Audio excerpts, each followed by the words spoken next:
Okay. नमस्कार, स्वागत है आपका नमस्कार, स्वागत है आपका फेडरल देश में। मैं हूं नीतू व्यास और इस समय की जो बड़ी खबर है वो है जो लूथरा बंधु यानी कि सौरभ और गौरव लूथरा, जो कि गोवा नाइट क्लब अग्निकांड में जिनके जिनके नाइट क्लब में बहुत सारे लोग मर गए, करीब 25 लोगों की मौत हो गई, सारे सेफ्टी रूल्स का उल्लंघन हुआ, कोई भी सुरक्षा नियमों का पालन नहीं हुआ। तो उन्होंने एक एंटिसिपेटरी बेल दिल्ली के रोहिणी कोर्ट में दाखिल किया था और अभी अभी पूरा ऑर्डर आया नहीं है, लेकिन यह बताया जा रहा है कि उनकी एंटिसिपेटरी बेल को रिजेक्ट कर दिया गया है। रिजेक्ट करने का मतलब, क्योंकि वो एंटिसिपेटरी बेल इसलिए अप्लाई की गई थी ताकि उनको तुरंत अरेस्ट ना किया जाए, लेकिन वो क्योंकि एंटिसिपेटरी बेल रिजेक्ट हो गई, इसका मतलब वो अरेस्ट किए जाएंगे, उनकी गिरफ्तारी होगी। ये बताया जा रहा था क्योंकि गोवा की सरकार ने एमईए से, विदेश मंत्रालय से ये कहा था कि उनके पासपोर्ट को रिवोक कर देना चाहिए। इसके पहले उनके खिलाफ इंटरपोल का नोटिस था। आज उनको डिटेन किया गया, दोनों बंधुओं को, और अब सूत्र ये कह रहे हैं कि शायद आज देर रात तक उनको थाईलैंड से वापस भारत लाया जाएगा और जाहिर सी बात है कि उनको गिरफ्तार किया जाएगा। और जो कल्पेबल होमिसाइड का केस है उस पर, जो गैर इरादतन हत्या जिसको बोलते हैं, उसका मामला उनके खिलाफ अभी चल रहा है। लेकिन जो पूरा मामला है ये गोवा नाइट क्लब का, उसको किस तरह से देखा जाए, क्योंकि ये 25 जाने जो गई, इसके लिए कौन रिस्पॉन्सिबल है, कौन जिम्मेदार है? केंद्र में बीजेपी की सरकार है, गोवा में बीजेपी की सरकार है, और ये बताया जाता है कि सिर्फ एक या दो क्लब का मामला नहीं था, वहां पर इस तरीके के बहुत सारे ऐसे क्लब्स और होटल्स हैं जिन्होंने पर्यावरण के कोई भी नियम का पालन नहीं किया है। और क्योंकि ये सारे लोग रसूख वाले हैं, कोई पॉलिटिशियन है, कोई बड़ा कॉर्पोरेट से किसी का वास्ता है, और इस वजह से सब अपने अपने नियम से और इस तरीके के नाइट क्लब और होटल्स बना लेते हैं। लेकिन अब इसमें जिम्मेदारी कैसे तय होगी और क्या लूथरा जो बंधु हैं वो बच सकते हैं इस पूरे मामले में? हमारे साथ दो खास मेहमान हैं, उनसे मैं आपका परिचय करवाती हूँ। प्रभाकर धागे हैं जो कि गोवा के रिनाउंड जर्नलिस्ट हैं, आपका स्वागत है। प्रसन्नजीत सॉरी हमारे साथ हैं, जो अधिवक्ता हैं और गोवा में प्रैक्टिस करते हैं, आपका भी स्वागत है प्रसन्नजीत। और मैं प्रभाकर धागे से शुरू करूंगी कि प्रभाकर, इस पूरे केस को आप कैसे देखते हैं? और अभी एंटिसिपेटरी बेल दिल्ली के रोहिणी कोर्ट में उनकी रिजेक्ट हो गई है, तो क्या अब गिरफ्तार होना तय है कुल मिलाकर लूथरा बंधुओं का? जी देखिए, सबसे पहले तो मैं आपका धन्यवाद कहूंगा कि आपने बहुत ही गोवा के इतिहास में जो पहली बार इतनी बड़ी दुर्घटना हुई है और इसको आप उजागर कर रही है। वैसे तो देखा जाए कि गोवा में जो क्लब कल्चर आई है वो पूरी बेकायदा है, गैर कानूनी है। हम जिसे डबल इंजन सरकार कहा जाता है कि राज्य सरकार और केंद्र सरकार दोनों मिलके राज्यों का भला करने के लिए आई है, लेकिन यहाँ डबल इंजन सरकार इस दुर्घटना को जवाबदार है। लगभग 20 से 21 डिपार्टमेंट ऐसे हैं जो केंद्र सरकार के भी है और राज्य सरकार के भी है।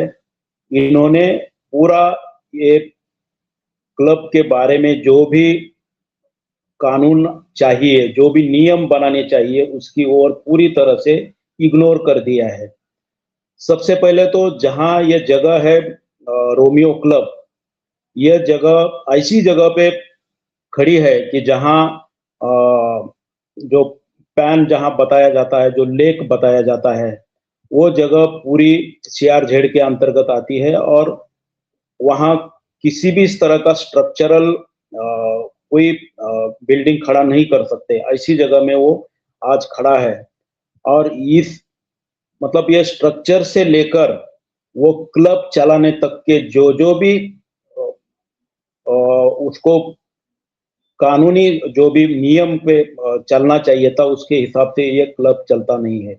इसलिए ये घटना जो घड़ी है, ये घटना आज जो 25 जनों की जान चली गई है, इसमें आज जो उनपे जो आरोप है कि ये क्लब में जो भी चल रहा था उसके बारे में पुलिस का निग्लिजेंस, फायर ब्रिगेड का निग्लिजेंस, मतलब फायर सेफ्टी के जो लिए जो चाहिए था वो वहां कुछ भी नहीं था। और वो स्ट्रक्चरल जो बदलाव हर समय वो करते थे, वो उस पर भी किसी का नियंत्रण नहीं था। ये सब नियंत्रण के बाहर गया था और सरकार सिर्फ देख रही थी, कुछ भी उस पे नियंत्रण नहीं था। इसकी वजह से ये दुर्घटना हुई है और 25 जनों की जानें चली गई है। तो गोवा में ऐसे बहुत सारे क्लब है कई लोग, क्या ये कि बात सही ये है प्रभाकर जी, कई लोग ये कह रहे थे कि 25 तो बहुत छोटा सा नंबर है, इसमें बहुत सारी ऐसी जानें गई हैं और सरकार उसको दबाने और कुचलने की कोशिश कर रही है, जो संख्या है मरने वालों की। ऐसा तो नहीं कहा जा सकता, क्योंकि ये जो लोग मरे हैं, ये बहुत सारे लोग जो थे वो किचन में थे, और किचन में उनका जो बाहर निकलने का दरवाजा था वो किसी ने तो भी बंद किया था, तो वो बाहर निकल ही नहीं पाए। तो उसकी वजह से किचन में जितने लोग थे वही वहां रह गए और बाकी के लोग तो भाग गए। तो हम ये नहीं कह सकते कि और भी लोग वहां होंगे, ऐसा तो कुछ लगता नहीं है। ठीक है, अब और मैं प्रसन्नजीत के पास आती हूँ। प्रसन्नजीत, आप तो लॉयर हैं और अभी उनकी एंटिसिपेटरी बेल रिजेक्ट हो गई है, तो हम क्या मानकर चले कि जब लूथरा बंधु जब भारत में लैंड करेंगे तो क्या उनकी गिरफ्तारी तय है? और उनके जो लॉयर्स थे आज कोर्ट में ये कह रहे थे कि भाई वो लाइसेंसीज हैं और डायरेक्ट ओनर्स में उनका नाम नहीं आता है और उनकी डायरेक्ट जिम्मेदारी नहीं बनती है, क्योंकि जो उनका होटल्स, जो उनका जो स्टाफ था नाइट क्लब का, वो ये सारी काम करता था। तो इसमें जिम्मेदारी किसकी बनेगी? लीगल तौर पर अगर देखा जाए तो क्या लूथरा बंधु बचकर निकल सकते हैं इस केस से? जी जी, लुथरा बंधु इससे नहीं निकल सकते हैं, उन्हें गिरफ्तार होना ही पड़ेगा और उन पे कार्रवाई होनी ही वाली है, ऐसे मुझे लगता है। और ये सब रिस्पॉन्सिबिलिटी से छूटने के लिए ये सब स्टेटमेंट्स अभी किए जा रहे हैं कि मैं बस वहाँ का लाइसेंस ही था, मेरे पास कोई रिस्पॉन्सिबिलिटी नहीं थी। अगर आप वहां पे लाइसेंसी हो, इसका मतलब है कि आप वहां पे क्लब चला रहे थे, आपको पता था, आपके अंडर लोग वहां पे थे, और इसमें लाइसेंस होल्डर और इसके जो ओरिजिनल ओनर है सुरेंद्र कुमार खोसला, इनको भी इसमें ये सब शामिल होकर इन सब जनों ने यहाँ पे क्रिमिनल नेग्लिजेंस किया है, जिसकी वजह से 25 लोगों की जान गई है। तो मुझे लगता है कि ये सब खुद को जिम्मेदारी से दूर भागने की कोशिश कर रहे हैं ये सब लोग, और ये इस वक्त सही नहीं है जबकि 25 लोगों की जान गई है इतनी बुरी तरह से, तो ऐसी बात करना बहुत गलत। नहीं, लेकिन इस नाइट क्लब के बारे में क्या कहा जाता है? क्या ये पहले से ही लीगली ये अनटेनेबल जगह थी और इसको परमिशंस नहीं मिले थे? इसके पीछे कई लोग कहते हैं कुछ डेमोलिशन ऑर्डर्स आए थे, फिर भी जो लूथरा बंधु थे उन्होंने स्टे ले लिया। तो ये जो कानूनी पेचीदगी है इस पूरे केस की, और ये जो रोमियो नाइट क्लब ये जिसके बारे में बात कही जा रही है, ये किस तरीके के कानूनी पेच में फंसा हुआ था ऑलरेडी?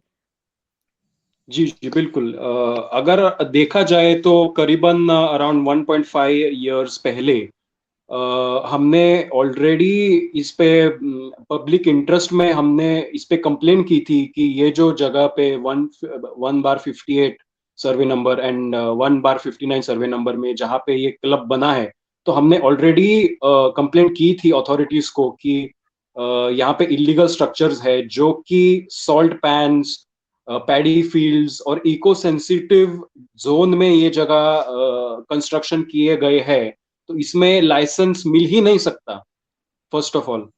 फिर भी ओके। यहाँ पे इन लोगों ने इलीगली यहाँ पे ये कंस्ट्रक्शन हुआ है। तो अगर 1.5 साल पहले ही इन अथॉरिटीज ने इसका, इन कंप्लेंट्स का कॉग्निजेंस लेकर अगर यहाँ पे डिमोलिशन हो जाता, तो शायद 25 लोगों की जान बच सकती थी। ओके, तो आप ये कह रहे हैं कि अगर डिमोलिशन हो जाता तो इन लोगों की जान बच सकती थी। अब प्रभाकर जी, अब आपके पास आऊंगी। आपको क्या लगता है कि क्या पूरे गोवा का यही हाल है?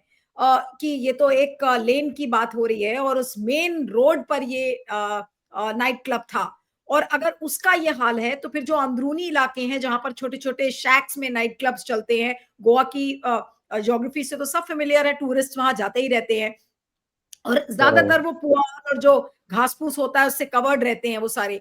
तो जलने का का एक बहुत बड़ा खतरा रहता है। यहाँ पर ये बताया जा रहा है कि पायरो गन का इस्तेमाल किया गया था। क्या उस गन के इस्तेमाल के लिए कोई परमिशंस ली गई थी? किसके परमिशन से वो पायरो गन वहां चलाई गई? आखिर कोई तो उस दिन का इवेंट मैनेज कर रहा होगा।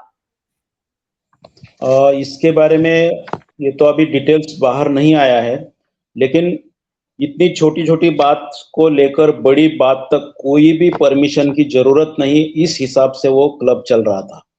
और आपने जिस तरह से ज़िक्र किया कि बाकी की जगह में भी जिस तरह से ये क्लब चलाए जा रहे हैं, कोई शैक्स चलाए जा रहे हैं, उसमें भी यही इर्रेगुलरिटीज़ और गैर कानूनी तरीके से सब कुछ चला रहे हैं।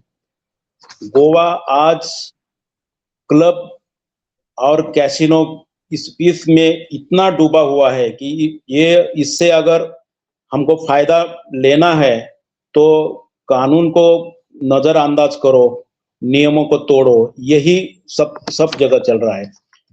आज गोवा भारत का लास वेगास कहा जाता है। मतलब भारत में जितने भी ज़्यादा से ज़्यादा कैसीनो होंगे, वो गोवा में होंगे। कभी-कभार हमारे लोग बोलते थे कि गोवा ये दक्षिण काशी है, लेकिन अब गोवा कैसीनो काशी बन गया है। ये कैसीनो की वजह से ही आज गोवा का टूरिज्म बढ़ रहा है, बाकी गोवा में कुछ बचा ही नहीं है। क्योंकि गोवा में ये सब इर्रेगुलर और गैर कानूनी तरीके से जो बिज़नेस चल रहे हैं, उससे वो हमारा पर्यटन भी चौपट हो रहा है। इस तरह ही बहुत से ये जो बीच साइड एरिया में लोग बस रहे हैं, उनका बहुत मतलब गैर कानूनी तरीके से नए-नए उद्योग आ रहे हैं, नए-नए व्यवसायी वहाँ बस रहे हैं। तो इससे हमारे जो टूरिज्म है, उसपे भी बहुत बुरा असर पड़ रहा है। और मैं ये जानना चाह रही हूँ प्रभाकर जी कि जो सरकार है, गोवा सरकार है, वो क्या कर रही है? कोई भी आता है बाहर से और इस तरीके से किसी भी जमीन पर आकर कोई नाइट क्लब खोल लेगा, कोई रेस्टोरेंट खोल लेगा, कोई रिसोर्ट खोल लेगा और सरकार आंख बंद करके उनको परमिशन दे देती है। वही तो है कि क्योंकि सरकार सरकार के कंट्रोल में बहुत सारी चीजें नहीं है, क्योंकि बहुत सारे लोग अपना केंद्र सरकार का वजन, केंद्र सरकार का प्रेशर लेके आते हैं और इनके प्रेशर के आगे राज्य सरकार झुक जाती है।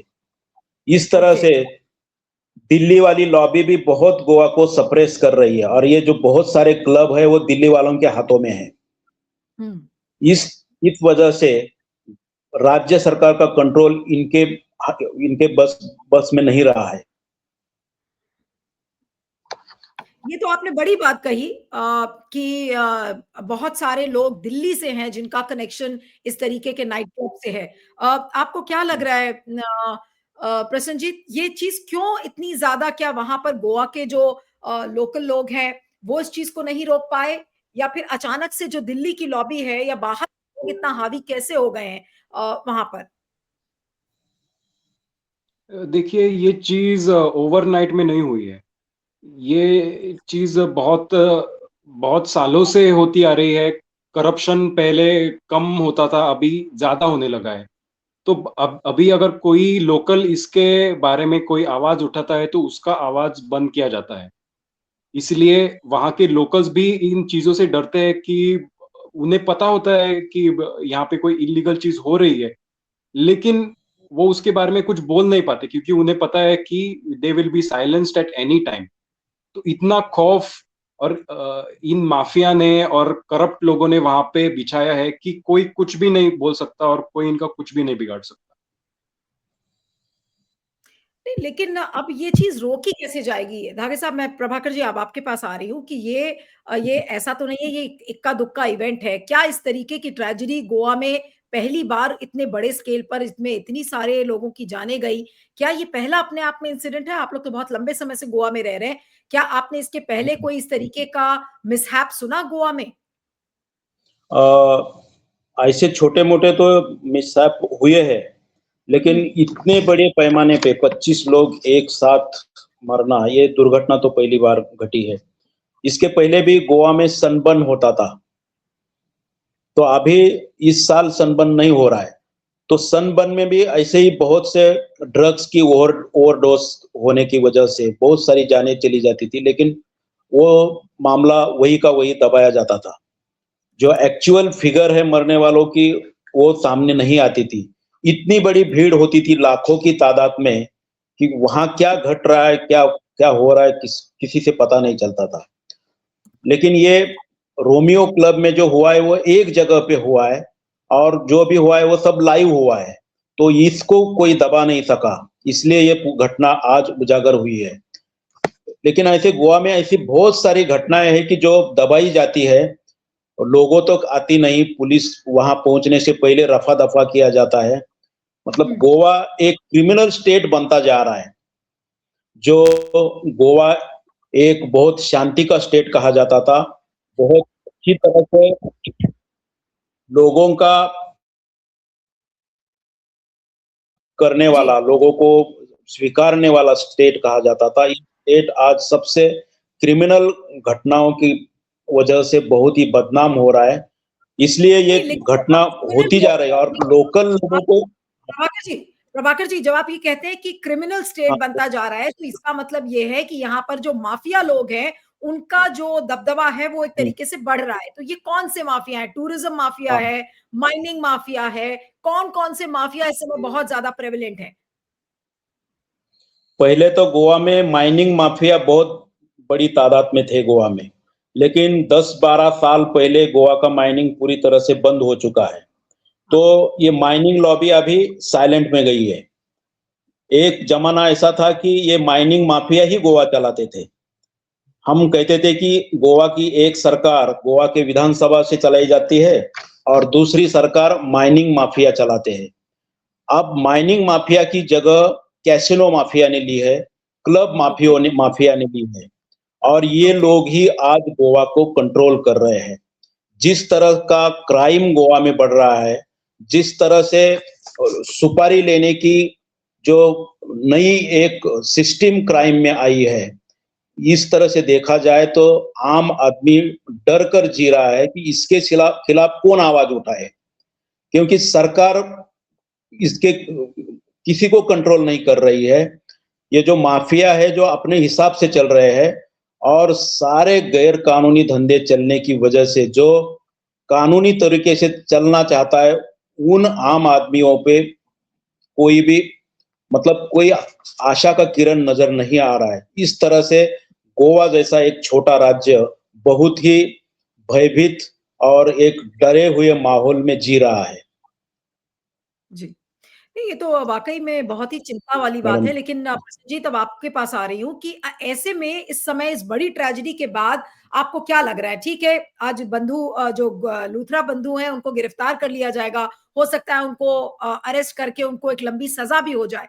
लेकिन इस तरीके के काले कारनामों को कैसे रोका जाएगा जब तक कोई सख्त नियम नहीं बनाए जाएँगे?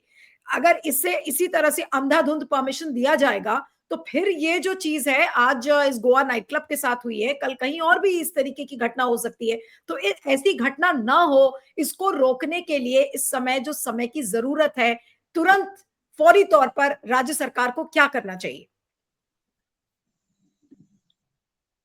बिल्कुल। देखिए, अभी बात ये है कि ये माफिया, जो क्लब माफिया का जिक्र हो रहा है बार बार, तो ये माफिया कोई अकेला नहीं है, ये पूरा एक सिंडिकेट है। Club mafia, drug mafia, liquor mafia और करप्शन, ये सब भाईचारों के साथ यहाँ पे करप्शन कर रहे हैं, और इसकी वजह से लोगों की जाने जा रही है और बहुत से हादसे हो रहे हैं।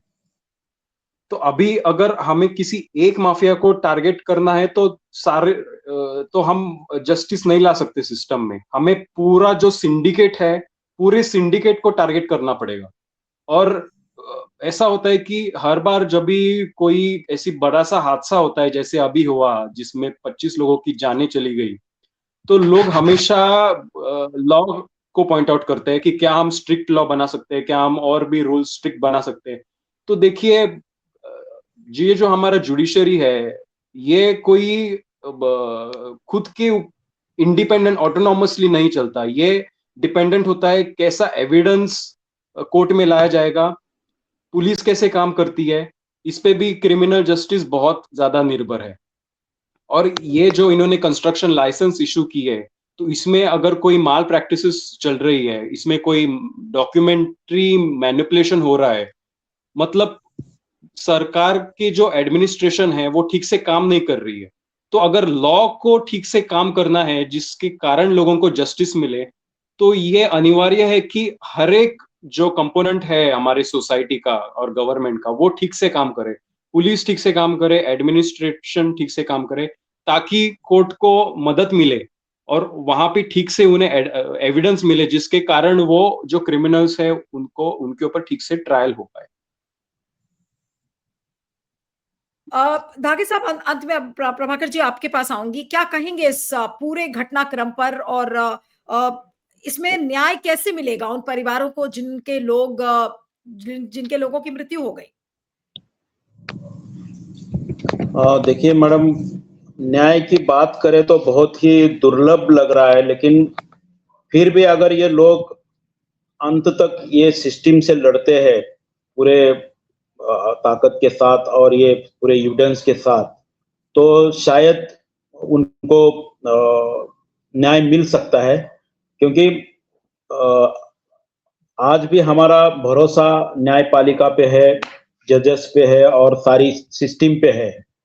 तो इसको लेकर अगर लोग खड़े हुए तो जरूर न्याय तो मिल सकता है, लेकिन ये सिर्फ न्याय मिलने का ये नहीं है, क्योंकि ये पूरी सिस्टम बदलने का एक टाइम है। तो ये सिस्टम बदलने के लिए लोग कब खड़े होंगे, ये सबसे बड़ा सवाल है। अगर ये नहीं होता है तो गोवा जैसा जो सबसे सुंदर स्टेट था, एक पर्यटन का नंदनवन कहा जाता था, ये पूरे स्टेट की बर्बादी तो तय है। तो हमारी स्टेट हो या सरकार हो या जनता हो, ये सबको तय करना है कि ये राज्य को आगे लेना है या ये समुद्र में डुबाना है। क्योंकि जो भी आज ये राज्य का सब कारोबार चल रहा है वो तो दुर्गति की तरफ ही चल रहा है। जब तक लोग, सरकार और सारी सिस्टम गंभीरता से नहीं लेंगी, तब तक तो गोवा को बचाने वाला कोई नहीं है। चलिए, तो देखना होगा कि अब इसमें क्या आगे होता है, कैसे उन परिवार वालों को न्याय मिलता है। आप दोनों का बहुत बहुत शुक्रिया, Prabhakar Dhage ji, Prasen ji, thank you so much for joining.